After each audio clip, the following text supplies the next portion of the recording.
നമസ്കാരം, welcome to my channel. അപ്പോൾ ഇന്ന് ഞാൻ ഈ ഫോട്ടോയിൽ കാണിച്ചിട്ടുള്ള പോലെ ഉള്ള ഒരു ഫ്രോക്കിൻ്റെ കട്ടിങ്ങും സ്റ്റിച്ചിങ്ങുമാണ് കാണിക്കുന്നത്. ഇതെനിക്കൊരു കസ്റ്റമർ സെൻഡ് ചെയ്ത് തന്ന പിക്ചറാണ്. മെറ്റീരിയൽ എൻ്റെ കയ്യിൽ തന്നെയുള്ള ഇക്കത്തിൻ്റെ മെറ്റീരിയലാണ് യൂസ് ചെയ്യുന്നത്. അപ്പോൾ ഇതിൻ്റെ കട്ടിങ് എങ്ങനെയാണെന്ന് നോക്കാം. ഇതിന് ഫസ്റ്റായിട്ട് യോക്ക് പാർട്ട് സെപ്പറേറ്റും അതേപോലെ സ്കേർട്ട് പാർട്ട് സെപ്പറേറ്റുമായിട്ടാണ് കട്ട് ചെയ്യുന്നത്.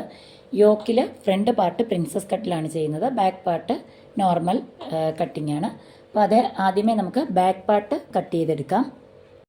ഇവിടെ ബാക്ക് പാർട്ടിൻ്റെ യോക്കിൻ്റെ ലെങ്ത് ഞാൻ എടുത്തിരിക്കുന്നത് 14.5 ആണ്. 13.5 ആണ് എനിക്ക് റെഡി ലെങ്ത് ആവശ്യം. അതിൻ്റെ കൂടെ സീം അലവൻസും കൂടെ ആഡ് ചെയ്ത് 14.5 ലെങ്ത് മാർക്ക് ചെയ്തെടുത്തിട്ടുണ്ട്. ഇനി ഇവിടെ നമുക്ക് ഷോൾഡറും ആം ഹോളും മാർക്ക് ചെയ്തെടുക്കാം. ഇവിടെ ഞാൻ ഷോൾഡർ എടുത്തിരിക്കുന്നത് 6.5 ഇഞ്ചാണ്. എനിക്കിവിടെ ബാക്ക് നെക്ക് കുറച്ച് ഇറക്കിയാണ് ചെയ്യുന്നത്. 6.5 ഇഞ്ച് ഷോൾഡർ മാർക്ക് ചെയ്യുന്നു. 1/2 ഇഞ്ച് ഷോൾഡർ സ്ലോപ്പ് മാർക്ക് ചെയ്യുക.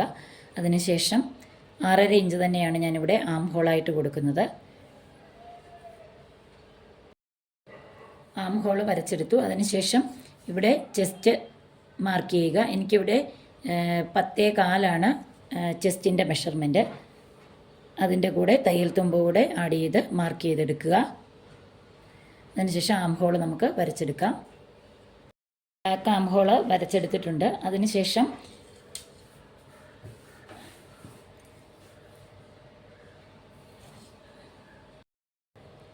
ഇവിടെ വേസ്റ്റ് മാർക്ക് ചെയ്യുക. ഇവിടെ മെഷർമെൻറ്റിനനുസരിച്ച് എനിക്ക് 9 ഇഞ്ചാണ് വേസ്റ്റ് മെഷർമെൻറ്റ് വരുന്നത്. അതിൻ്റെ കൂടെ 1 ഇഞ്ച് ബാക്കിൽ ടക്ക് കൊടുക്കുന്നതിനായിട്ട് ആഡ് ചെയ്യുന്നുണ്ട്. അതിനുശേഷം 1.5 ഇഞ്ച് തയ്യൽ തുമ്പ് കൂടെ ആഡ് ചെയ്ത് മാർക്ക് ചെയ്തെടുക്കുക. ബാക്ക് പാർട്ടിൻ്റെ മാർക്കിങ് കഴിഞ്ഞിട്ടുണ്ട്. അപ്പോൾ ഇത് നമുക്ക് കട്ട് ചെയ്തെടുക്കണം. കട്ട് ചെയ്തെടുത്ത ബാക്ക് പാർട്ട് അടുത്ത ഒരു ഫോൾഡ് ചെയ്ത ഒരു പീസിൻ്റെ മുകളിലേക്ക് വെച്ച് ആം ഹോൾ ഷോൾഡറും ആം ഹോളും അതേപോലെ തന്നെ മാർക്ക് ചെയ്തെടുക്കുക. അതിനുശേഷം ഇവിടെ ആം ഹോളിൻ്റെ സൈഡിൽ 1 ഇഞ്ചും താഴെ വേസ്റ്റിൻ്റെ സൈഡിൽ 2.5 ഇഞ്ചും കൂടെ എക്സ്ട്രാ മാർക്ക് ചെയ്തെടുക്കുക. ഇവിടെ പ്രിൻസസ് കട്ടിൻ്റെ ഡാട്ട് വന്ന് സ്റ്റിച്ച് ചെയ്യുന്നതിന് വേണ്ടിയിട്ടാണ് ഇങ്ങനെ എക്സ്ട്രാ എടുക്കുന്നത്. ഫ്രണ്ട് ആം ഹോൾ 1/2 ഇഞ്ച് ഉള്ളിലേക്ക് മാർക്ക് ചെയ്തെടുത്തിട്ടുണ്ട്. അതിനുശേഷം ഇനിയും പ്രിൻസസ് കട്ടിൻ്റെ മാർക്കിംഗ് ചെയ്യാം. ഇവിടെ ഫോൾഡ് ചെയ്ത വശത്ത് നിന്ന് 4 ഇഞ്ച് ഉള്ളിലേക്ക് മാർക്ക് ചെയ്യുക. മുകളിൽ നിന്നും 11 ഇഞ്ചിൽ ഒരു പോയിൻ്റ് മാർക്ക് ചെയ്യുക. മാർക്ക് ചെയ്തെടുത്ത പോയിൻ്റ് ഇതേപോലെ കർവ് ഷേപ്പിൽ വരച്ചെടുക്കുക. ഇവിടെ നിന്നും ഒരു 2.25 ഇഞ്ചിൽ മുകളിലേക്ക് മാർക്ക് ചെയ്ത്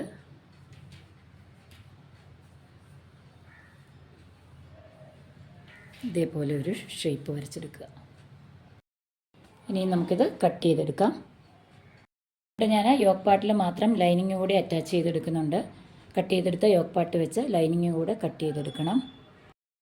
യോക്ക് കട്ട് ചെയ്തെടുത്തതിന് ശേഷം ബാലൻസ് വന്നിട്ടുള്ള ക്ലോത്തിൽ നിന്ന് വേണം സ്കേർട്ട് പാർട്ട് കട്ട് ചെയ്തെടുക്കാൻ.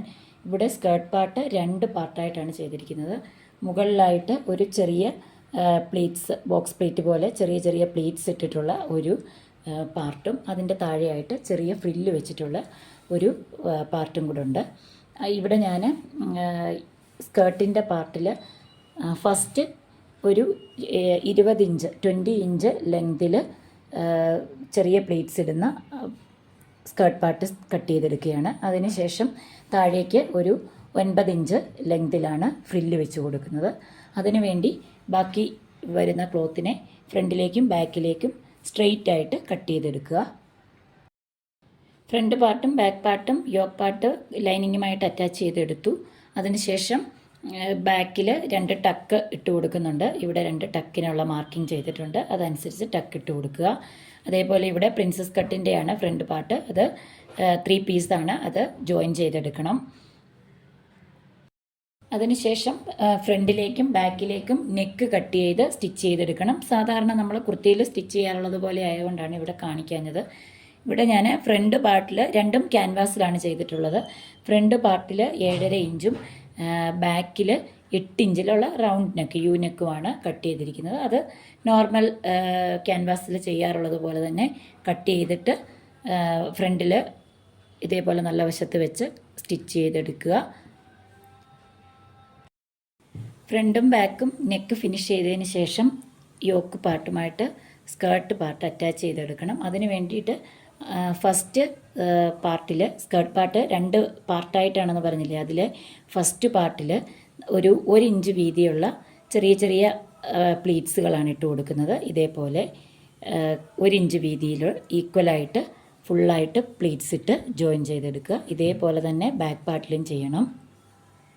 ഫ്രണ്ട് പാർട്ടിൽ പ്ലീറ്റ്സ് ഇട്ട് എടുത്തിട്ടുണ്ട്. ഇനിയും ഇതിൻ്റെ താഴ്വശത്തായിട്ട് ചെറിയ ഫ്രില്ല് കൊടുത്ത് ഇവിടെ കട്ട് ചെയ്ത് വെച്ചിരിക്കുന്ന അടുത്ത ഫ്രില്ലിട്ട് ജോയിൻ ചെയ്തെടുക്കണം. ഇതേപോലെ ചെറിയ ചെറിയ ഫ്രിൽസ് ഇട്ടാണ് ഇവിടെ ജോയിൻ ചെയ്യുന്നത്.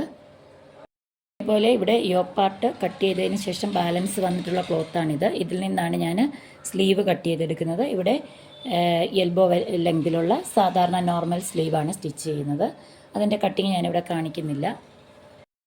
ഫ്രണ്ട് പാർട്ടിൻ്റെയും ബാക്ക് പാർട്ടിൻ്റെയും സ്കേർട്ട് പാർട്ട് അറ്റാച്ച് ചെയ്തെടുത്തു കഴിഞ്ഞു.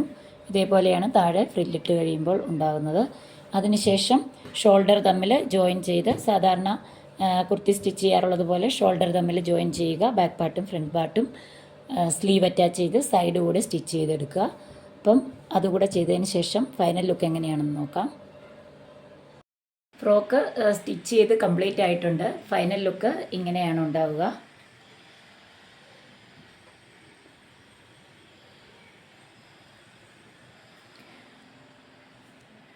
ഇതിന് ഞാൻ സ്ലീവ് ആദ്യമേ നോർമൽ സ്ലീവാണ് ആവശ്യപ്പെട്ടത്. പിന്നീട് കസ്റ്റമർ തന്നെ പിക്ചറിൽ കാണുന്നത് പോലെയുള്ള ഒരു ബോക്സ് പ്ലേറ്റ്, അടിയിൽ ബോക്സ് പ്ലേറ്റ് വരുന്ന രീതിയിലുള്ള ഒരു പഫ് സ്ലീവ് വേണമെന്ന് ആവശ്യപ്പെട്ടത് കാരണം നോർമൽ സ്ലീവ് മാറ്റി ഇതേപോലെയുള്ള സ്ലീവാണ് സ്റ്റിച്ച് ചെയ്തത്.